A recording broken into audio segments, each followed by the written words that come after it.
Adriana Bautista, ya ustedes me conocen, vamos a hablar un poquito de los sistemas políticos contemporáneos. ¿Cómo fue esos sistemas políticos o cómo están hoy en día y cómo iniciaron?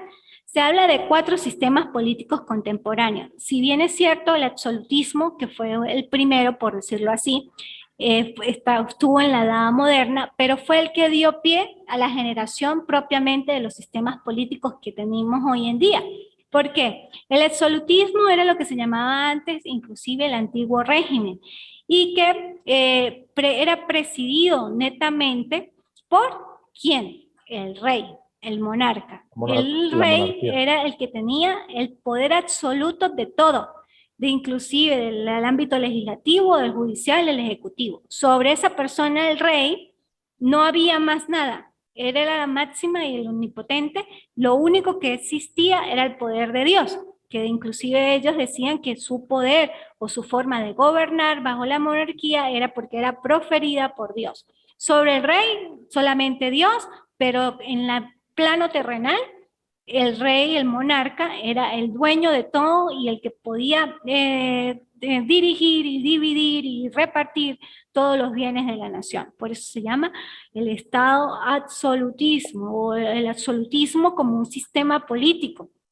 Se consideraron allí, bueno, en esa parte del rey, del absolutismo, sí empieza lo que hoy en día tenemos, que es los estados y las divisiones limítrofes. Ya empecé ahí en el absolutismo a hablar de las denominadas fronteras, que también hoy en día las tenemos, las líneas divisorias enmarcadas y que verifican y que plasman y dividen lo que es la parte de cada país o de cada estado, ¿ok?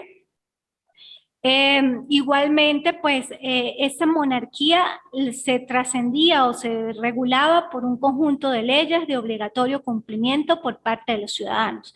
Era la única forma de poder regular la conducta de estos ciudadanos a través de las leyes impuestas por el rey y era de obligatorio cumplimiento por parte de ellos. Es la que ya decíamos que se llamaba, aparte del absolutismo, el antiguo régimen, que se identificaba netamente con un monarca teniendo todos los poderes. Dentro de esos poderes o dentro de esa forma de regulación del gobierno estaban los estamentos privilegiados y los estamentos no privilegiados.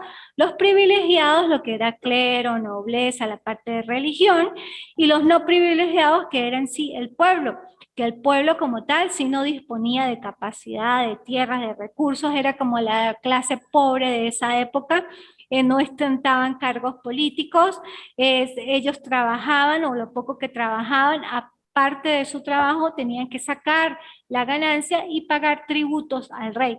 Era la clase, por decir, marginada y la no privilegiada del absolutismo.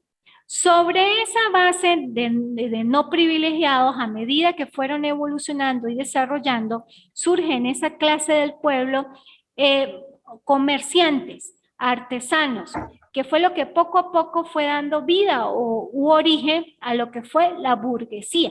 La burguesía como también estamento, pudiera decirse, no privilegiado en un primer momento, pero que adquirió poder cuando el comercio y todo lo que ellos hacían y manufacturaban adquirió calidad en renta, en economía. Y bajo el sistema económico alcanzaron un poderío y fueron considerados la burguesía. Esa burguesía da pie al primer sistema político contemporáneo, que ¿cuál fue? El liberalismo.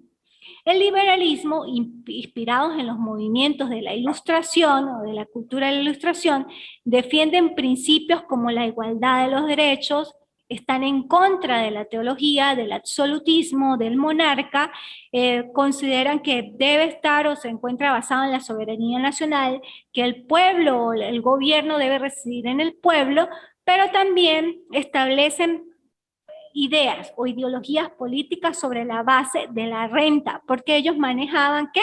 La economía. La renta. Y bajo manejar la renta era una forma de establecer también una clase. Y que decían que los que tenían el derecho al voto eran los que tenían la capacidad de renta y los hombres. Entonces, ahí nace lo que llamamos hoy en día el sufragio restringido. Era el sufragio restringido determinado por la renta, la economía, y determinado por el sexo. ¿Quién? Los hombres. Los hombres eran los únicos que podían votar y aparte de los hombres, los que tenían la renta, el nivel económico. Eso tiende a ser de una otra manera una falacia, una forma de encubrimiento de la moralidad bajo principios supuestamente altruistas, porque ellos nacen bajo el estándar de la igualdad, cuando en realidad no era así, porque eran condicionados a igualdades restringidas o igualdades condicionadas.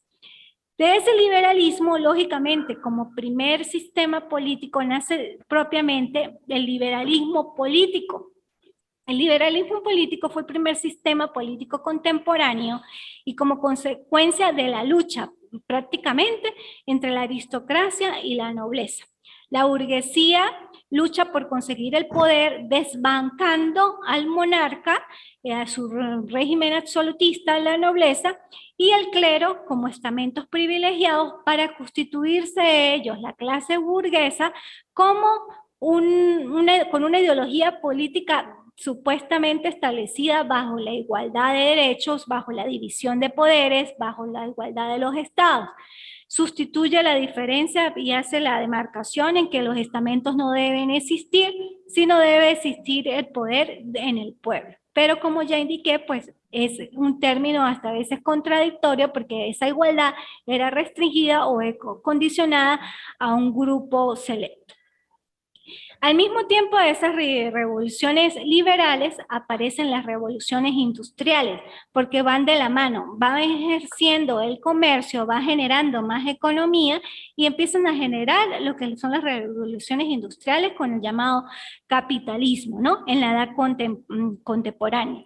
Y siguen manteniendo la defensa e igualdad de los derechos.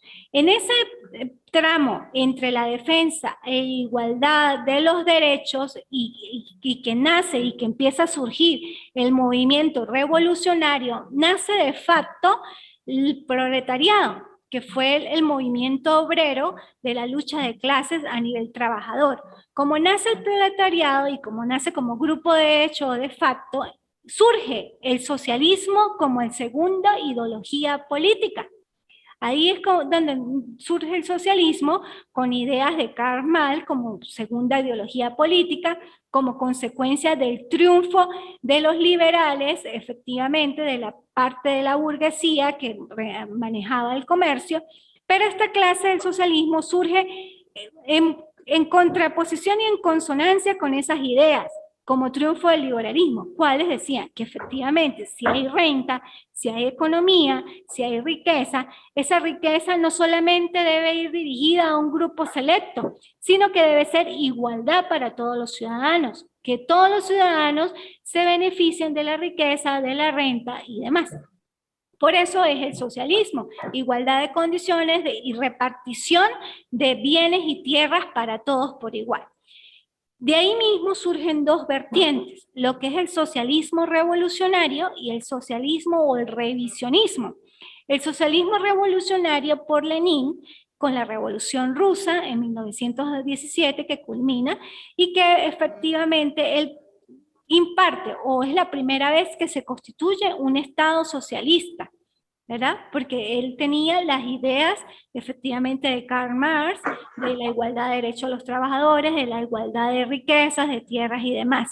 Sobre esa perspectiva del socialismo revolucionario o izquierda, nace el revisionismo por el alemán Börse, que dice que efectivamente existe un socialismo, igualdad de derechos y demás, pero que ese socialismo debe estar regulado por un conjunto de leyes para que exista democracia. Entonces, él tiende a revisar, como su misma palabra lo dice, el socialismo neto de Karl Marx, de la postura de Marx. Y surge como los llamados sociales demócratas, que es la izquierda. Ese socialdemócrata o ese partido, pues, nacen en un principio ilegales, porque pues ellos no tenían la connotación de los anteriores sistemas políticos y nacen ilegales, pero se hacen legales posteriormente a la posguerra. ¿A cuál guerra? A la Primera Guerra Mundial, que fue entre 1914 y 1918. ¿Por qué se hacen legales de la posguerra? Porque fueron los que le dieron vida y ellos actuaron como una forma de salvar, por decir, o de restaurar los países o el Estado que habían sufrido como consecuencia de la guerra. Y trataron de culpar a los liberales porque ellos eran los burgueses, porque ellos eran los que no tenían compasión con el pueblo y que producto de ese desprecio fue que efectivamente se surge la guerra. Ahí es cuando efectivamente pues surge y se hace legal los socialdemócratas, pero a medida que pasa el tiempo, lógicamente que sus ideologías políticas empiezan a bajar, su forma inoperante, pudiera decirse, según los doctrinarios, de trabajar y de idear sus políticas públicas, y aparte no tenía el apoyo del sistema capitalístico, cae y le da alas ¿a qué? Al cuarto sistema político, que es ¿cuál? El fascismo, el tercer sistema político contemporáneo. Pero te hablo de cuatro porque cuento el absolutismo, que es el que le dio vida a los demás. Al fascismo. ¿Y qué es el fascismo? Bueno, también es una ideología política, pero pudiera decirse de derecha, que el fascismo nace con Mussolini en Italia, posteriormente entra Hitler en Alemania y posteriormente Franco en España. La ideología política del fascismo es que el poder debe estar recaído en la nación. Debe prevalecer la nación sobre todos los aspectos del mundo, pero que esa nación tiene que estar liderada por una persona, un líder carismático, que en ese líder recaiga igual todo el poder y que ese líder pueda regular y regular todo lo que es la nación, la riqueza y demás, y que inclusive los ciudadanos se deben a la nación, y si en algún momento tienen que morir por la nación. Ese es el fascismo. Entonces, dando ese vistazo general por la política, por eso yo le digo que es la máquina del tiempo, o sea, porque estamos haciendo como un repaso de la creación de esos sistemas políticos, podemos observar lo que hoy existe, de que la extrema derecha es el fascismo, de que la extrema izquierda es el comunismo, de que la derecha democrática son los liberales y que la izquierda democrática son los partidos socialdemócratas.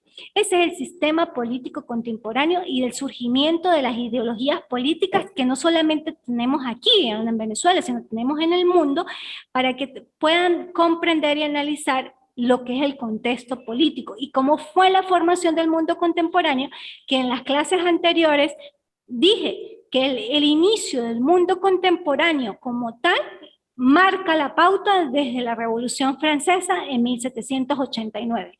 Con la Revolución Francesa se inicia el mundo contemporáneo a lo que vemos el día de hoy, y que esa formación del mundo contemporáneo está ligada no solamente a aspectos políticos, que sí efectivamente pues son los que prevalecen y se establecen, pero que va de la mano con la estructura social de cada país y de cada estado, y que hemos visto a lo largo de la evolución del mundo contemporáneo cómo ha trascendido y lo que ha afectado a nivel tecnológico, a nivel científico, a nivel de salud, las distintas formas de actuar en los diferentes países, que inclusive también por eso toqué el punto de la pandemia como la webcast, porque hubo la fiebre amarilla, diferentes virus, diferentes epidemias, la fiebre española, que duró demasiado tiempo y que afectó no solamente a ese continente, sino trascendió en el espacio y en el tiempo.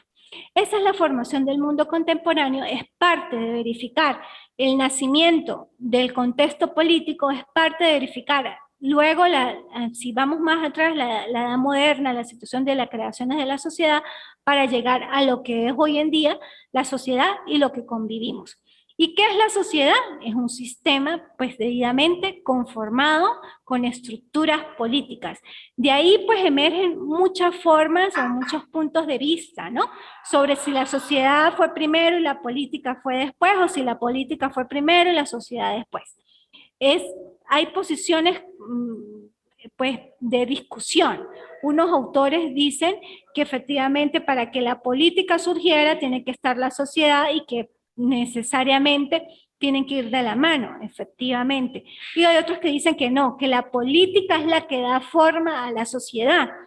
Desde mi punto de vista, y es una opinión abierta, pues yo pienso que efectivamente la política surge como consecuencia del establecimiento de una sociedad, porque si vemos, nosotros los seres humanos somos seres sociales por naturaleza. Desde el momento que fuimos Legal. concebidos y estamos en proceso de evolución, siempre nos hemos asociado, y bajo esa asociación o ese pluralismo personal y agrupamiento de personas, necesariamente se generan políticas que ayudan a la toma de decisiones para ayudar a la sociedad en general. Esa es la forma y la relación de la sociedad con la política y su contexto. Cuando hablamos ya de sociología y que marcamos el concepto de política, observamos que la sociología es una disciplina que estudia a nivel científico el comportamiento humano. Y si le agregamos la parte política, entonces es una disciplina que estudia el comportamiento humano a través de las políticas públicas que ejerzo, de la toma de decisiones. ¿Y quiénes toman decisiones? A nivel político, a nivel de estructura de sociedades, pues los que tienen el poder. ¿Y quiénes tienen el poder? Los que están investidos de autoridad, que se les da esa capacidad y esa connotación. Y que esas personas que tienen poder, pues deben actuar ¿bajo qué? Bajo ética, moralidad y responsabilidad de sus actuaciones. ¿Y qué es ética? Ética es la rama de la filosofía que estudia el comportamiento también del ser humano en cuanto a parámetros de correcto y de incorrecto, de bueno y de malo. Que el ser humano como tal, dependiendo de su radio de acción y de donde esté, pues lógicamente debe actuar bajo ética y bajo moralidad. Y que la moralidad se da bajo un conjunto de normas inclusive culturales que la misma sociedad le impone al ser humano. Hablaba en mis clases pasadas de que supongamos un convencionalismo social o una norma que puede ser moral, es decir, la docente va a clases, o será que yo como docente puedo dar clases en traje de baño. Obviamente no. No, poder, puedo, pero no Puede, debo. pero no debe. Pero no debo. Entonces, efectivamente, eso es la moralidad como conjunto de reglas y efectivamente que se deben establecer en una sociedad, que debemos actuar bajo parámetros de responsabilidad inclusive sobre la actuación o sobre nuestras acciones, porque toda acción genera una reacción Uf. y pensamos o deberíamos generar reacciones que reacciones buenas, correctas, dirigidas a algo que es lo que todos los doctrinarios y filósofos llegan a un punto en común, que es la felicidad del pueblo, el bienestar común, que todos podamos convivir en armonía, en felicidad, respetando criterios e ideologías políticas, pero sobre la base del bienestar común, trabajando, esforzando, ser buen ciudadano al servicio de la patria, de nuestro país y de todo lo que hacemos. Eso es parte de la sociedad, parte de la política, parte de lo que nosotros como seres humanos debemos proyectar en todos nuestros aspectos, teniendo como bases todas estas ideologías políticas, teniendo como base todo el conocimiento que no solamente nos da el estudio, sino nuestra experiencia de manera empírica, a proyectarlo y aportarlo a nuestra hermosa Venezuela y trascenderlo al mundo si se puede. Y bueno, ya con esto concluimos la unidad curricular y espero verlos en próximas oportunidades y en otras materias. Muy agradecida y bueno, feliz día, Dios los bendiga y estamos en contacto.